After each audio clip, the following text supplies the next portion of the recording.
Assalamualaikum warahmatullahi wabarakatuh.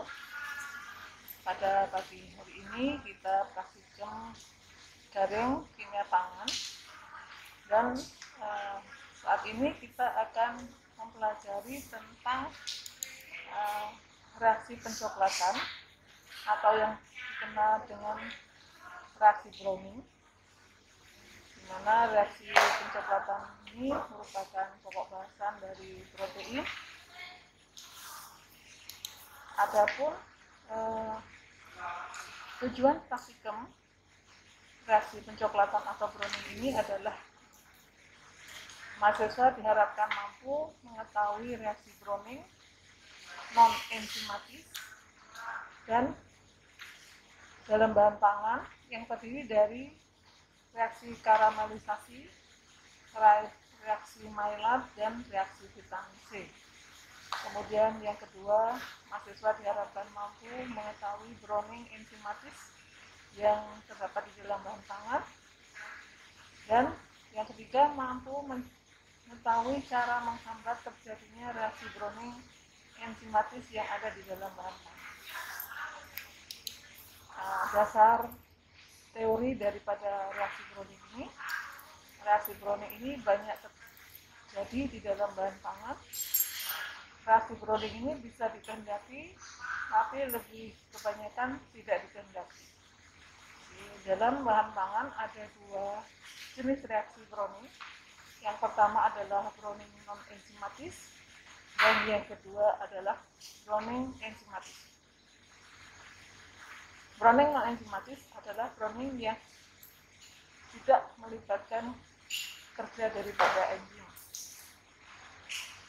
Browning ini di dalam bahan pangan ada tiga jenis, yaitu reaksi karamelisasi, reaksi Maillard, dan reaksi pencoklatan akibat vitamin C. Jadi reaksi Maillard ini reaksi terjadi antara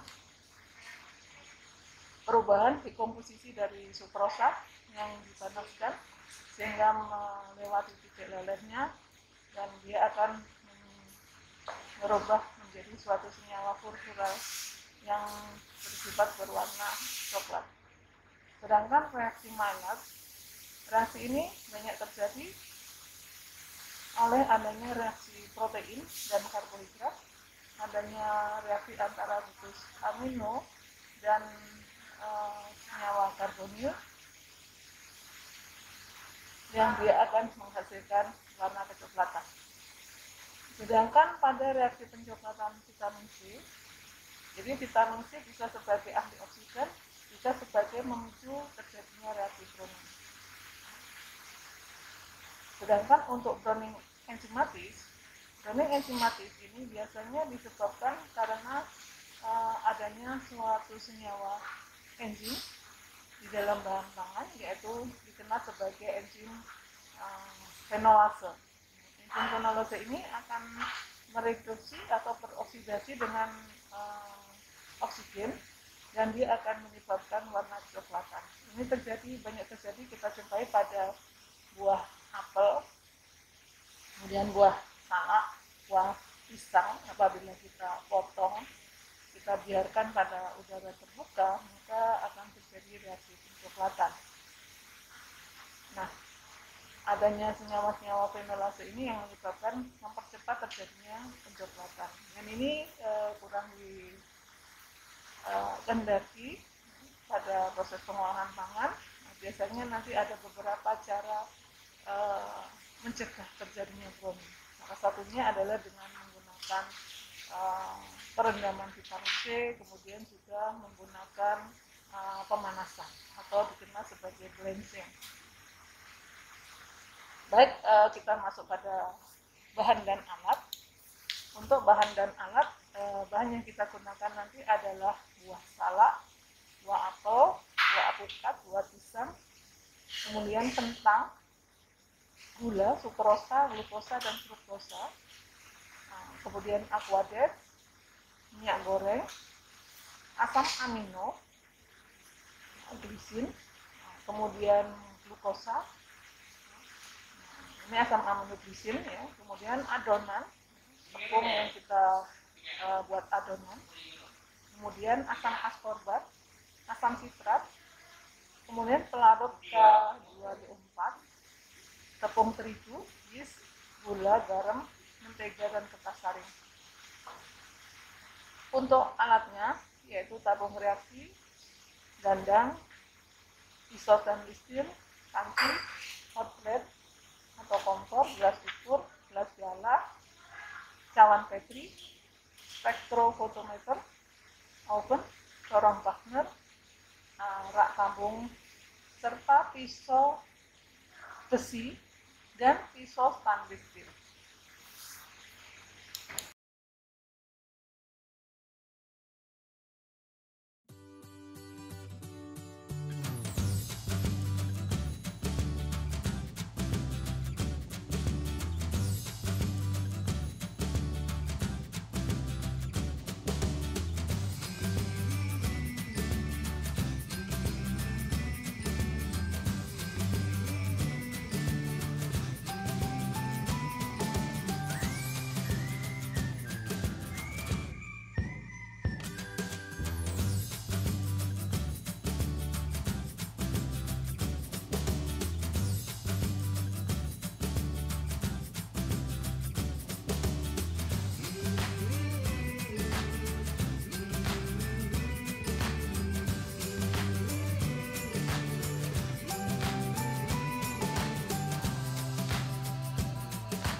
Nah, kemudian ini adalah pengamatan ya. Nah, seperti biasa Anda amati nilai absorbensi, warnanya, dan aroma.